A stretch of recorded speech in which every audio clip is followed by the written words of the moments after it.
বাঙালির সর্বকালের সেরা পদ নিয়ে বা নিরামিষ পদ নিয়ে আজকে আলোচনা করব।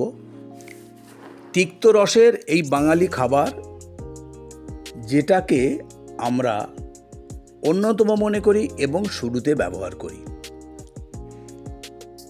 মার্চ এপ্রিল মানেই তেতো শুক্তো। এক্ষেত্রে বলি, শুক্তো কিন্তু দু ধরনের হয়, যেটা আমাদের অনেকেরই জানা নেই। তবে মিষ্টি শুক্তোর থেকেও তেতো শুক্তোর প্রচলনটাই বেশি, খরচ বেশি বা ঝামেলা বেশি। তা সত্ত্বেও কিন্তু আমরা তেতো শুক্তোটা বেশি প্রাধান্য দিই। করলা, আলু, বেগুন, কাঁচকলা, সজনে ডাঁটা, রাঙালু, পেঁপে, বড়ি,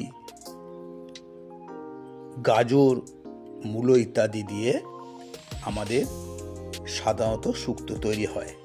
কিন্তু এছাড়াও অনেকে এতে যোগ করেন বরবটি, টমেটো ইত্যাদি ইত্যাদি। রাঁধুনির গুঁড়ো ছড়িয়ে এটাকে ফিনিশ করতে পারলেই এর স্বাদ যায় পাল্টে। গোটা সিদ্ধর মতোই অনেকটাই স্বাস্থ্যকর। হালকা মশলা ব্যবহার করার জন্য এটা সহজপাচ্য, যে কেউ খেতে পারে। মার্চ এপ্রিলে যে কোনো অনুষ্ঠানেই দুপুরে মেনুতে এটা থাকে। শরীরকে যথেষ্টভাবে ব্যালেন্স করে এই শুক্তো, খাওয়াতে রুচি আনে। শুক্তোকে কিন্তু তিক্ত স্টুও বলা চলে, যেহেতু এতে করলা ব্যবহার করা হয়। তাই করলায় রয়েছে অ্যান্টিব্যাকটেরিয়াল উপাদান, যা রোগ প্রতিরোধ ক্ষমতা বাড়ায়। এছাড়াও নানাবিধ সংক্রমণকে দূরে রাখতে সাহায্য করে। ফলত রোগ ব্যাধিটাকে আটকে দেয়। গ্যাস, অম্বল বা ডায়াবেটিস নিয়ন্ত্রণে একদম মহৌষধ হচ্ছে এই শুক্তো। পেটের সমস্যার সমাধানও করে। সমস্ত সবজি থেকে গৃহীত পটাশিয়াম, ফাইবার সহ ভিটামিন ও মিনারেলস, যা দেহের রোগ প্রতিরোধ ব্যবস্থাকে শক্তিশালী করে তোলে। সেই সঙ্গে রক্তস্বল্পতা ও পেটের রোগের প্রকোপ কমাতেও ভীষণভাবে কাজ করে।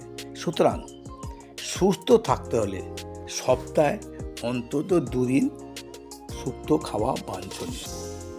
এই শুক্তো আজকের নয়, কয়েক হাজার বছরের একটি পদ, বাঙালির পদ বলা যায়। তো এই পদটি